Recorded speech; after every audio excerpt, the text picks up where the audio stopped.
Hello. Bye bye. Bukan wala bye.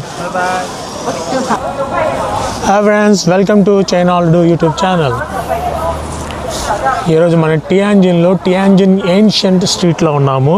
అంటే మనకి హైదరాబాద్లో పాత బస్తీ ఉంటుంది కదా, ఆ టైప్ అనమాట పాత బస్తీ. సో ఇది చాలా ఫేమస్ అంట. ఇక్కడ టియాంజిన్ సంబంధించిన అన్ని వింతలు విశేషాలు అన్నీ ఉంటాయి. అండ్ మరోవర్ వచ్చేసి ఇక్కడ చైనా దోశలు చాలా ఫేమస్. ఇక్కడ చైనా దోశలు చాలా బాగుంటాయి. సో వీలైతే మనం కూడా ఒక చైనా దోశ కొనుక్కొని ట్రై చేద్దాం అనమాట. అదే బొమ్మాలి దోశ ఉంటుంది కదా, ఆ బొమ్మాలి దోశలు ఇక్కడ చాలా ఫేమస్. కుదిరితే మనం కూడా ఒకసారి ట్రై చేద్దాం. మొన్నే న్యూ ఇయర్ పండుగ అయిపోయింది కాబట్టి రోడ్లు మొత్తము ఇలా లాంతరంతో అలంకరించారు. చూడ్డానికి చాలా బాగున్నాయి.